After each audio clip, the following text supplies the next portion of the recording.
Greetings folks, and I hope you're all fit and well wherever you are in collecting land. And welcome back to the channel for another episode of Grail or Fail.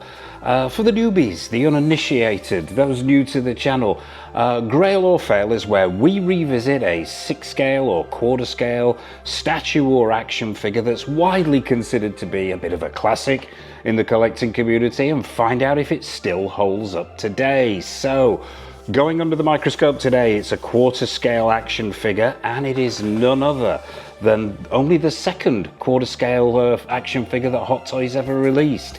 And it was way back in late 2012, early 2013, giving it a grand old age of about 13, 14 years old, this thing. Yes, folks, it is their take on the Endoskeleton, the T-800, from James Cameron's seminal masterpiece, The Terminator. But before we dive in and take a close-up look at this guy, I would like to send a HK-size shout-out to everyone who supported the channel, and please drop a like and hype on this video as it helps other people find Go Figure. And if you haven't already, be sure to mash that subscribe button and bell notification icon so you're sure not to miss any of the 1 6 scale, 1 quarter scale news, reviews, tours, showcases, and all that other good stuff we've got coming up. So without further ado, let's dive in and find out if this guy next to me, the T-800, is a Grail or a Fail. So with Hot Toys' 1 6 scale version of the T-800 Endoskeleton from Terminator on the horizon and due to be with us very, very soon, does the quarter scale, very old, 13, 14-year-old quarter scale version still stand up today? Well, let's find out by having a close-up look. As I mentioned at the top there, this is only was only their second foray into quarter scale action figures. First being their Dark Knight Batman figure, which has been revisited on numerous occasions, but this chap hasn't, unfortunately. It would be great to see Hot Toys give us a 2.0 version of this figure, but how does the old guy hold up? Well, obviously, I can't give first impressions on this chap because I've had him in the collection quite some time, but yeah, I still think he looks super impressive today. I think, yeah, time hasn't been amazingly kind to this figure, but yeah, I still think it looks phenomenal today. But don't take my word for it, let's get up close and personal and have a look around. We will start with this base. Now, I like this base a lot. I mean, it's very, very simple, very, very straightforward.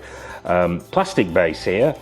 You've got some feet on the bottom, which is great to see. You've got this metal plate on the front with the Terminator Endoskeleton etched into it, and it's great to see. It's back in the day when we had metal plates on Hot Toys bases, so yeah, I think it works. It looks great. It's not over the top. It doesn't take away from the figure. However, it does place it and ground it.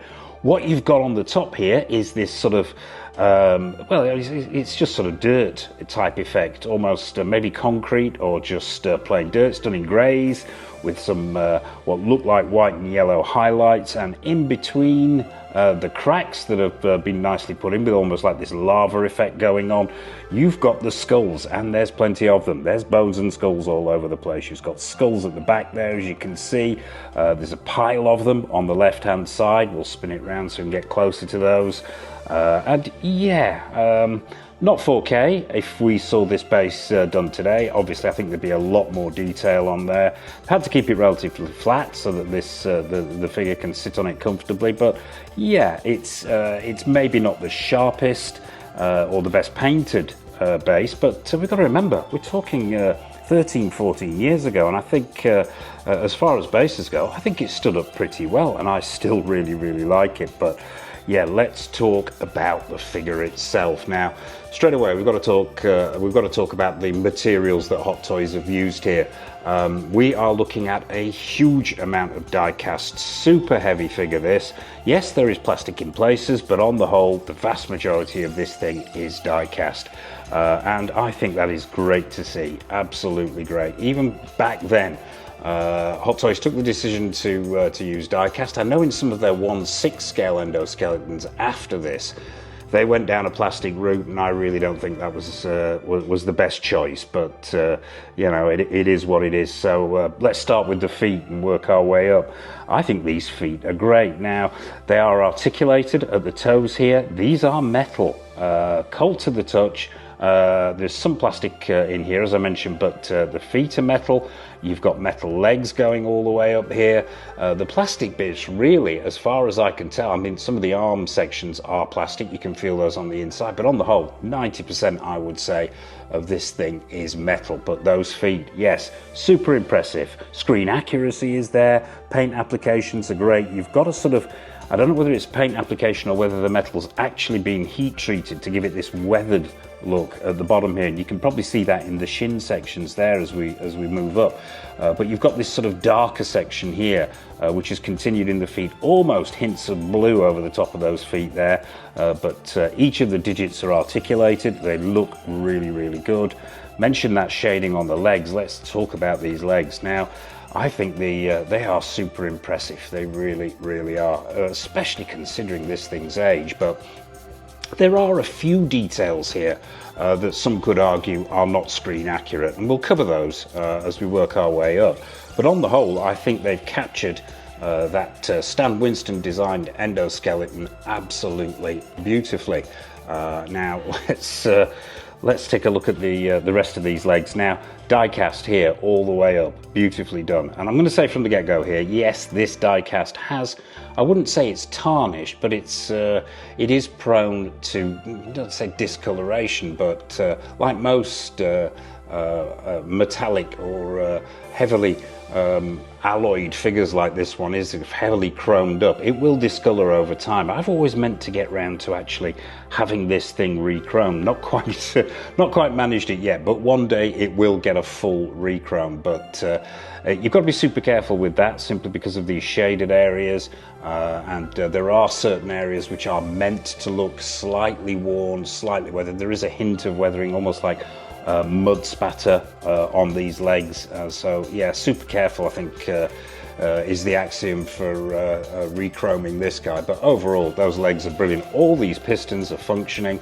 Now, I'm going to talk articulation here. Now, the articulation, you'll have to take my word for it, is very, very good on this figure. It is jointed all over. Pretty much every piston you see here works. You've got moving sections at the shoulders there, if the light's catching that, so you can raise and lower those arms. On the inside there, they will twist, so you can pretty much go for any kind of movement in that arm that you're looking for. I am super careful with this. I'm not going to go banzai here and start putting him in all different kinds of poses to demonstrate the articulation. Normally would do that in one of these Grail or Fail videos, but I'm not risking damaging this rather special T-800. But yeah, let's talk about the pistons. Pistons are wonderful. Pretty much, as I say, everyone functions here, and that includes the chest area, the neck area, the arms, and the legs. Let's talk about the inaccuracies, and these are only minor for me. And I will be putting some pictures up from the movie. It's difficult to find a lot of close-ups on this guy that aren't super grainy, but I will be putting up shots in the top left-hand corner so you can do your own comparisons. The two main areas where the accuracy drops off a little bit, and I've heard a lot of people talk about this, is if you can see there, these metal pipe sections that run out of the chest. Now they're sort of like springs. And you can see they're quite delicate there, but they shouldn't be running underneath these pistons that attach to the neck, the bottom of the neck area, and then the shoulder area. They should be over the top, they should be slightly shorter, and they should be running across the front there. Apart from that, the only other minor niggle here is this head sculpt. Now, it's not the accuracy. I think they've nailed the accuracy on really, really well here. From those pistons in the neck to that side section on the section of the skull itself. The teeth are really, really nicely done, considering this is the age that it is. If I can get close in here, you can take a look at the detailing here. Those teeth, I think, are really, really well done. They've got that ivory feel to them. You've got the great paint applications with a slight fading into the jawline there. And overall, I think the head sculpt is very good. The only minor niggle I have with this, I think it's just a little bit too small for the full scale of the figure, but let me know what you think in the comments section below. I've heard other people say that, but I just find from a distance, if I pull back here, you can see that maybe that head is just a little bit off. And as I said, I'll put some pictures in the top left there so you can do your own comparisons. But back to the head sculpt itself. Great little feature here. You've got some button cell batteries in the back, and I'll spin him round so we can take a look at this. And that detailing actually is continued all the way around the back of this figure if you will spin round. You can see it in the spinal column there. This is all die cast. All the back area is die cast. As I say, pretty much entirely die cast throughout. And if I can do this with one hand, which is going to be difficult, but let's see if we can't do it. Get my thumbnail under there. If you lift this little flap section, this rear of the head section, which is also metallic as well. Actually, I think this is plastic. Yeah, I think this is one of the few plastic sections on this piece. But if we lift this up, there's a section for button cell batteries underneath there. Little switch. I'll give that a click, and we'll spin him back round and see the eyes lit up. Now, over the years, yeah, the LEDs in these lights have faded a little bit, and I can't vouch for how good those batteries still are. But you can see that even under these really, really bright white LEDs that we're using to film here, those LEDs in the eyes still pop, and if it probably had fresh batteries in there, it probably might pop a little bit more. Not a feature I use in the display particularly often. It's a bit of a, I have this guy high up. I think it's one of those pieces that look so much more imposing when you're looking up at it from an angle. But yeah, those light up LED lights still work, and I still think it looks very impressive. Probably the only other inaccuracy with this particular piece, and we'll try and put that head section back on with one hand. It's magnetically attached, relatively easy, and the head, as you can see, it's got some good articulation in there, but I am not going to push that. You've got some up and down movement, you've got right and left. As with the arms bend at the elbows there, really nice articulation. The hands move, and they are individually digited and jointed, so that this thing can you can really muck about with the hands here and do all kinds of crazy poses if that's what you're looking to do. Knees are really well jointed as well, as you can see there. That joint functions almost like a ratcheted joint you'd see in something like a NECA figure, but overall articulation is excellent on this figure. As I mentioned, only other downside is this, and I'm going to call it a pulse rifle. If I'm getting that wrong, please correct me in the comment section below. Sculpted plastic, sculpted hollow plastic, super light, so it's not going to weigh the figure down itself.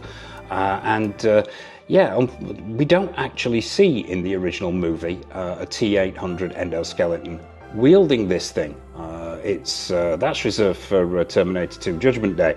So I think what Hot Toys did here was take a bit of artistic license in the production of this, because really there were no other accessories with this figure. It was just the skeleton itself. So I think they threw that one in as a bonus. But yeah, not film consistent, but I'm still glad they gave it to us.